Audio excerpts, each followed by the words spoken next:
இதயத்துக்குள்ளே தேவையில்லாத காரியங்களை வச்சா நிம்மதியாக தூக்கம் வராது, நிம்மதியான ஒரு வாழ்க்கை இருக்காது. இன்னைக்கு நிறைய குடும்பத்தில் ஏன் புலம்புறாங்க, ஏன் கோபம் வருது, ஏன் எரிச்சல் வருது, ஏன் மன்னிக்க முடியல? இருதயத்தில் கசப்பு தீட்டுப்படுத்தும்.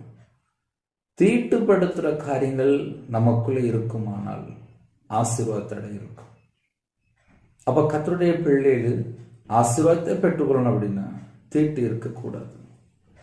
தீட்டு இருக்கு பிரதர், நான் கர்த்தருக்கு பிரியமில்லாம வாழ்கிறேன், எனக்கு தெரியுது, நான் என்ன செய்ய அப்படின்னு ஒருவேளை யாராவது யோசித்தால் முதல்ல தேவனோட சமூகத்தில் அர்ப்பணிங்க.